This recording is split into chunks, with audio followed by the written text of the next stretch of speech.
Hey guys, Grumpy here with the quick guide to ballistic weapons. So we're going to go over what are ballistic weapons, their role on the battlefields. We're going to go over how to read a stat sheet. We're going to go over character and officer skills. And then finally, we're going to go over hull mods. So what are ballistic weapons? They can typically be categorized as medium range, low flux weapons that are consistent. They're pretty much going to be the backbone of your offensive strategy. How I like to implement them on the battlefield actually is I like to use them to damage the opponent's shield and then follow up with like missiles or follow up with very high damage energy weapons once the opponent's shield has been cracked, and then we can start damaging that armor. So getting into the data sheet, this is how we know which weapons to choose and when. This is how we do our assessment. Here we have the Mark 9 autocannon, so that's right at the top. Its primary role is anti-shield. We'll get into why exactly a little later on. Its mount type is large and ballistic. In Starsector, you're limited to what weapons you can install where. So in this case, we have a large ballistic turret here, which means we can install large ballistic weapons. You can also undermount by one size, so we can install medium ballistics if we wanted to. That's fine, but we can't install smalls into a large slot. You can also tell what the slot is just from a visual cue by the yellow squares. The larger the slot, the more squares it'll have. So smalls have one yellow square, mediums have two yellow squares, and then largest have three. This is also depicted on the weapon itself. So here you see 1, 2, 3. The medium has 1, 2, and then if we mouse over small, you just see the 1. Same with mediums, same with energy. Mediums are diamonds, energies are circles. From there, you have the ordnance point cost. So this costs 8 to install. So that's a little atypical. We'll get into that when we go into hull mods. But for right now, it costs 8 points out of our total pool of 360 points. Our ordnance points are split between your weapons and your hull mods. So that is what you have to maintain or what you have to manage as you design your ship. Moving on from there, now you have your ranges and your damages. So ranges, typically, the rule of thumb is you want to keep your ranges between 200 and 300 meters of each other. If you group your weapon ranges together, you'll have an effective ship that can engage consistently. Next up, you have your damage. So you have 200 times 4. What this means is every shot, every projectile that comes out of this Mark 9 autocannon is going to do 200 damage. And every time it fires, it's going to fire 4 rounds, a 4-round burst. Next up, you have your damage per second. I think this is one of the most defining, amazing features of Starsector. In Starsector, your flux is both your offense and your defense. It's a shared resource. You have to spend flux in order to fire your weapons, but you also need flux in order to maintain your shields and to tank damage. Once your flux capacity, which is up here, in this case we have 20,230. Once your flux capacity reaches 100%, your ship is going to overload.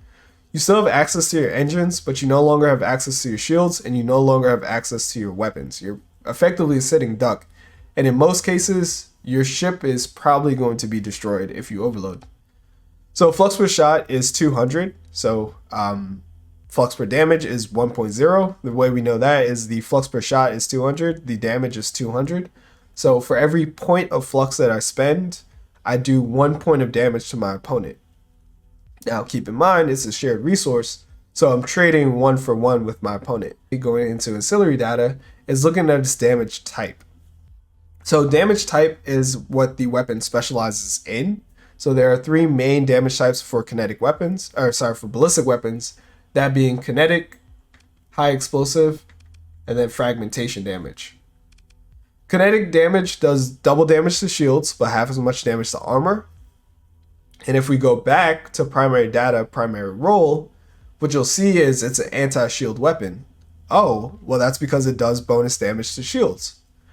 What this also means is if we go back now to the damage and the flux per damage, because it does double damage to shields, assume in a perfect world, this typically won't happen, but assume in a perfect world you were damaging an opponent's shield and an opponent's shield only.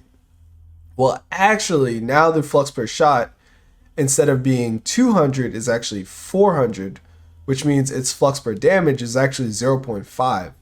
Now in this scenario, whereas before we were getting 1-for-1 with our opponent, now we're getting 2-for-1 with our opponent.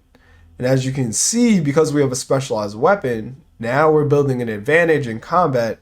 Eventually we'll overload our opponent before they overload us, because we're doing double the damage to their shields. What you want to do when it comes to damage type is you really want to mix them. You can have specialized shield busting ships and armor busting ships, but the best ships are going to combine both types of damage, that being high explosive and kinetic. So once we strip an opponent's ship, we want to follow up with a high explosive damage, be it from a ballistic weapon or from missiles, but you really want to take advantage of removing an opponent's shields. Now, I did mention that there was fragmentation damage. This is a little deceptive. The damage per second on fragmentation weapons is going to be really high, but it's not a good offensive weapon. These are relegated best for point defense. They're good at fighting missiles, which don't have shields or armor, and fighting off fighters, which have very weak, rarely shields, very weak armor. Then you have accuracy. Accuracy ranges everywhere from terrible all the way up to perfect. What that demonstrates, actually, if we run a simulation here, if we look at the Gauss cannon, you see these two yellow dots. Accuracy will determine where within those yellow dots that it fires. The Gauss cannon is perfect, so it will always fire between these yellow dots. Right down the center every single time, does not miss. Next up, you have something like the Devastator cannon, which has terrible accuracy. And as you fire, what actually happens to the Devastator cannon is those yellow dots spread. And then you have something modest like the Mark 9 autocannon, which is poor accuracy, but generally it'll fire within a smaller range as compared to like the Devastator cannon. Some weapons have really high recoil, some don't. Recoil is how far the yellow dots spread as you fire them. And then you have your burst size. So this is that 4 that we see up near the damage. So it'll always fire in 4-round bursts. Then there's a refire delay of 2.3 seconds. And then if you take the damage per second, or if you take the damage, which is 800, and divide it by the refire delay, that's where you get that 348. That's how you get that damage per second. So that's the data sheet. Now let's get into character and officer skills. So things that affect ballistic weapons are going to be your ballistic mastery. Next up, you have target analysis. So target analysis is just generic damage boost. I also recommend this on pretty much all of your officers. It's just going to make that fight that much more effective. Then you have like your tactical drills, which is just, again, generic damage. You have full pack tactics. Something to keep in mind, you might want to pick up something like ordnance expertise. So this is going to help you with flux management, as well as flux regulation. This is just going to give you across the board better flux dissipation as well as flux capacity. And then finally, you have your gunnery implants. So this is going to, again, increase that weapon and that weapon range for you. It's also going to reduce that recoil. And finally, we're going to go over hull mods. Hull mods are these typically come in 3 variants. So that being innate hull mods. So by virtue of this being an onslaught, you get heavy ballistic integration. All onslaughts have this. And what this does is it reduces your ordnance point cost of large ballistic weapons by 10. So you remember way back in the beginning, I said the Mark 9 costs 8 ordnance points. Well, in actuality, if we go over to like the Dominator, which doesn't have heavy ballistic integration, you'll see that the Mark 9 actually costs 18. So that's where that reduction is coming from. On an onslaught specifically, because it has heavy ballistic integration, it only costs 8 to install. Next up, you have your regular hull mods. So these are chosen from the list of hull mods. These cost ordnance points. That ordnance points value is depicted on the right side here. So starting off with probably the main focus for ballistic is ballistic rangefinder. This is a niche skill. What it does is it looks at your largest ballistic weapon. So if it's large or medium, it'll give you a bonus to weapon ranges up to a certain cap. So, um, for example, here we have the heavy autocannon. It has a range of 800. Because we have ballistic rangefinder and we have a large weapon, if we look over past small weapon into medium weapon, it gives us a plus 100 bonus to our base range. So this heavy autocannon, even though it says 800, actually has a range of 900 once it's on the battlefield. Next up, you have integrated point defense AI. This applies to all point defense, but typically your ballistic weapons is also going to serve that point defense role. Then you have something like armor weapon mounts. So this is going to reduce the recoil that your weapons have when they fire. So like we looked at the Devastator cannon, it has a really wide yellow dot range after it fires a couple of times. This will shrink that so you can really narrow that band and more reliably land your shots. As an upside, it also has 10% increase to armor, which is really nice because typically low-tech ships with a lot of armor are going to have a lot of ballistic weapon slots. And then finally, you have your built-in hull mods.